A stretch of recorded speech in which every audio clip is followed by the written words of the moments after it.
Olá, este é o programa Conexão Alfa. Eu sou o Dr. Celso Schaeffer, sou psicanalista e sou teólogo clínico. Sou o fundador do Instituto de Pesquisa e Tratamentos Humanísticos, o IPTH, fundado dia 2 de agosto de 1992. No IPTH, tratamos das mais variadas ordens de neuroses e de psicoses e doenças psicossomáticas, que são aquelas doenças que aparecem no corpo, mas o remédio não age. Faz exame e o médico fala, você não tem nada, mas dói, continua doendo. É a mente que está somatizando aquela dor, e aí então nestas questões a gente consegue te ajudar. E tratamos de depressão, síndrome do pânico, bipolaridade, esquizofrenia e toda a linhagem aí, como eu disse anteriormente, de neuroses e psicoses. No programa passado eu falei sobre passado e sobre karma, e nesse programa de hoje eu quero dar continuidade para falar sobre como os karmas se inserem nas próximas existências e se é possível trabalhar esses karmas ou ressignificar os karmas, uma vez que é impossível apagar os karmas. Vejam, meus queridos, que quando nós estivermos prontos para ser enviados para o nascimento, quando nós já passamos pela fase da preparação espiritual, o grande conselho kármico nos chama para uma reunião no alto clero espiritual. Então, na reunião do alto clero espiritual, nos é chamado pelo nome, e lá nos é apresentado um contrato kármico, ou seja, como um papel como esse, está escrito aqui tudo o que nós vivenciamos nas existências passadas, e entre tantos karmas que nós acumulamos, vamos exemplificar, tá? Tem 10 itens kármicos que nós temos urgência para resolver. Aí diante dessa lista kármica, nós chamamos de pergaminhos do destino, nós olhamos para aqueles pergaminhos e nós concordamos com o conselho maior que então nós vamos nascer do pai tal, da mãe tal. O que determina os nossos pais são as afinidades kármicas de peso ou de méritos.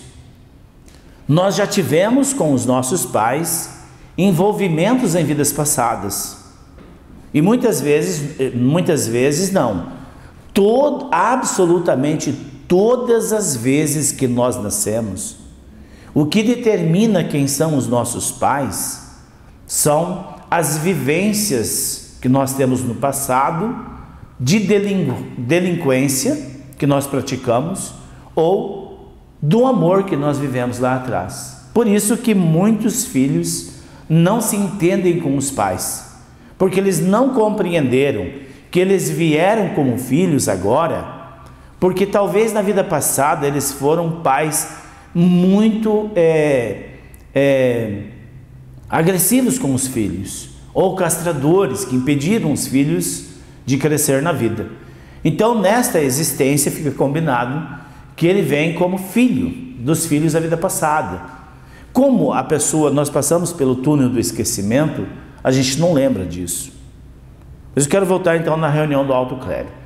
Então lá na reunião do alto clero, nós ficamos sabendo quem são os nossos pais, por que nós estamos nascendo ali como filhos, e trazemos também uma responsabilidade com o clã da cidade que nós vamos nascer. Então nós nascemos na cidade X, porque ali naquela cidade nós temos uma missão para desenvolver, porque naquela cidade existem muitas almas encarnadas que nós prejudicamos em vidas passadas, e nós precisamos dar a nossa contribuição para melhorar a qualidade de vida também deles. Então nós somos enviados com esta responsabilidade. Todos, absolutamente todas as pessoas encarnadas têm uma programação para cumprir. É como se fosse um programa no HD do computador. Depois eu falo dessa questão. Deixa eu voltar então aqui nesse raciocínio meu, que é bastante profundo e eu preciso de atenção, né? Então veja, quando nós fecundamos, somos enviados para a fecundação, quem nos traz para a fecundação é o núcleo de luz, é uma luz divina, e dentro desta luz nós temos um único referencial, o amor de Deus, que permitiu que nós voltássemos para a matéria para resolver as pendências que deixamos no passado. Então, até o momento da fecundação, nós temos um único referencial, que é o amor. E os nossos problemas podem começar ali, no momento da fecundação. Pode ser que os nossos pais percebam algo estranho, se nós fomos inimigos no passado, e essa mãe, quando ela engravida, ela rejeita aquela gestação. O pai não quer aquela gestação. Eles acham que não é a hora. Eles acham que não estão prontos para receber aquele filho. Aí veja, só a única referência era o amor, não era? Agora nós experimentamos então no ventre da mamãe o dissabor, o desamor. E então nós entramos num conflito muito grande lá no ventre materno, porque nós conhecemos então pela primeira vez nessa existência o desamor, que os nossos pais não nos aceitaram. Agora, tem também o contrário, quando é um filho programado, um filho esperado, um filho muito amado desde antes de vir. Então esse filho, ele tem mais possibilidade de se dar bem na vida. Não quer dizer que ele vai se dar bem na vida, que vai depender da caminhada dele. Mas aí vocês veem por que um tem grande possibilidade e outro não tem possibilidade nenhuma.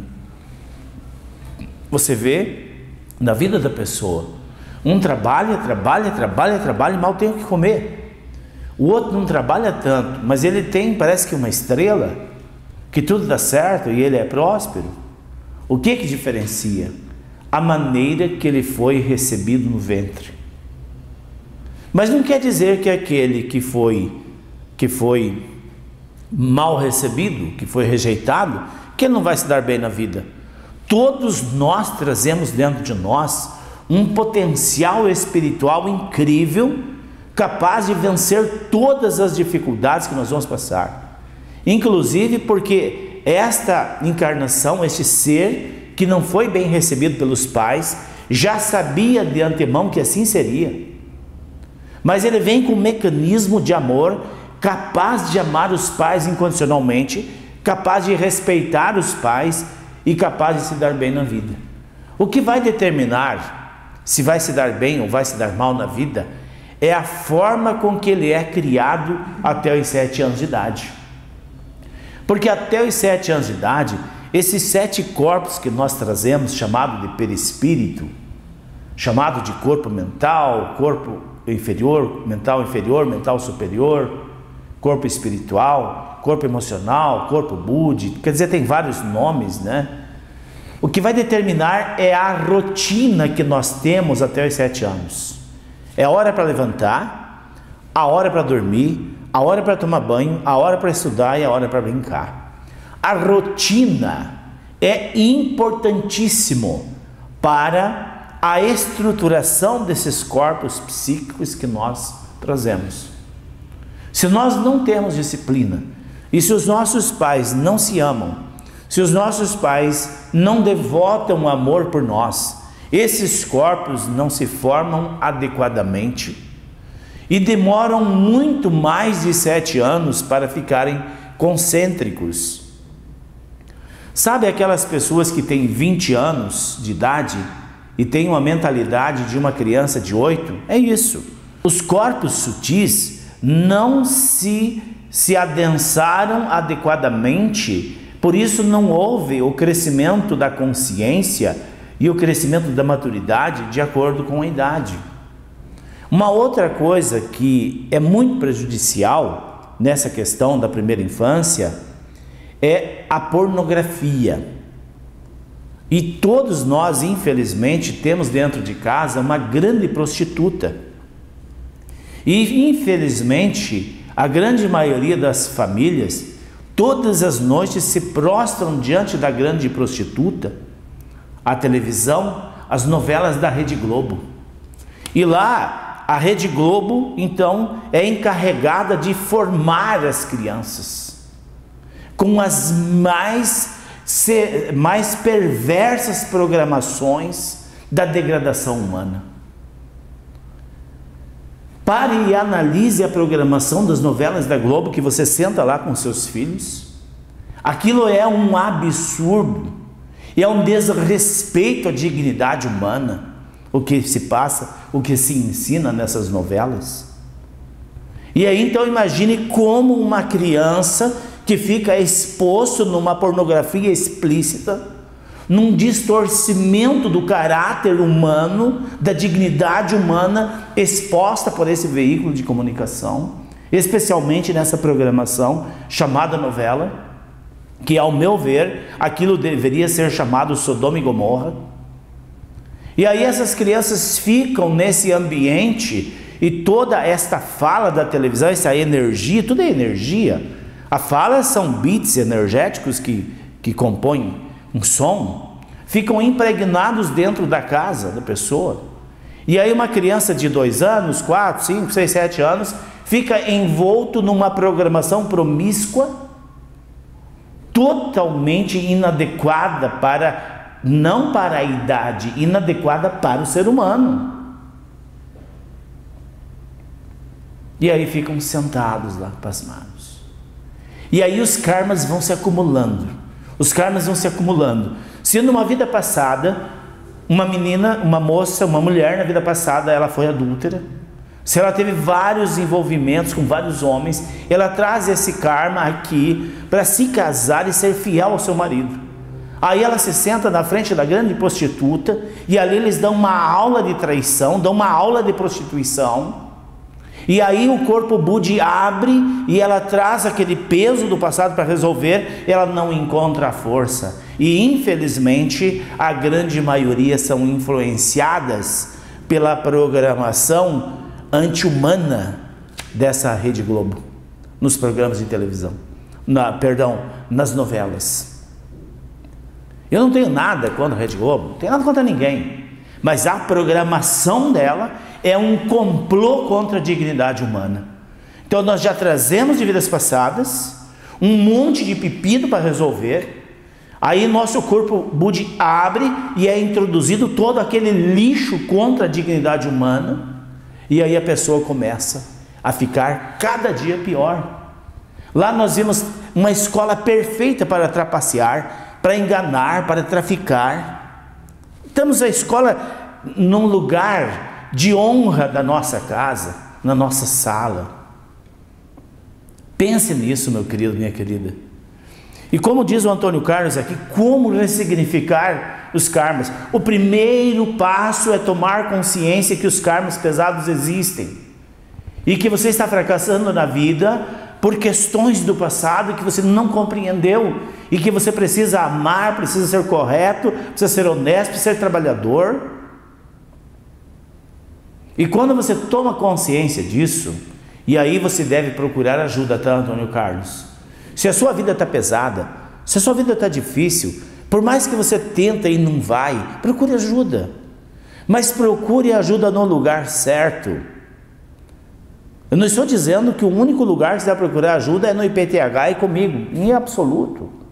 Eu estou dizendo para você, o único lugar capaz de te ajudar, de encontrar a solução para os seus problemas é dentro de você. Você precisa de uma terapia que te ajude a entrar para dentro de você e abrir esses códigos kármicos. Literalmente abrir os códigos kármicos. E aí você poderá ler os pergaminhos kármicos do seu destino. O porquê que você está aqui, qual é o peso que você traz para resolver. Talvez se você abre um pergaminho, você resolve o problema com a sua esposa, com seus irmãos, com seus pais, com seus vizinhos. Porque você vai ter consciência que você foi enviado neste meio social para você ser melhor, para você contribuir para a melhoria. E nas terapias você poderá passar por um processo de expansão da consciência, poderá ressignificar os traumas, fazer uma reprogramação mental e aí, por último, fazer uma exteriorização do seu potencial que ficou preso pelos karmas e não pôde se manifestar. E aí então, exteriorizar o potencial e direcionar o potencial. Assim você ressignifica os karmas e consegue ser feliz. E eu desejo para você muita luz, muita percepção do que se passa com você. Um grande abraço e eu volto na próxima oportunidade.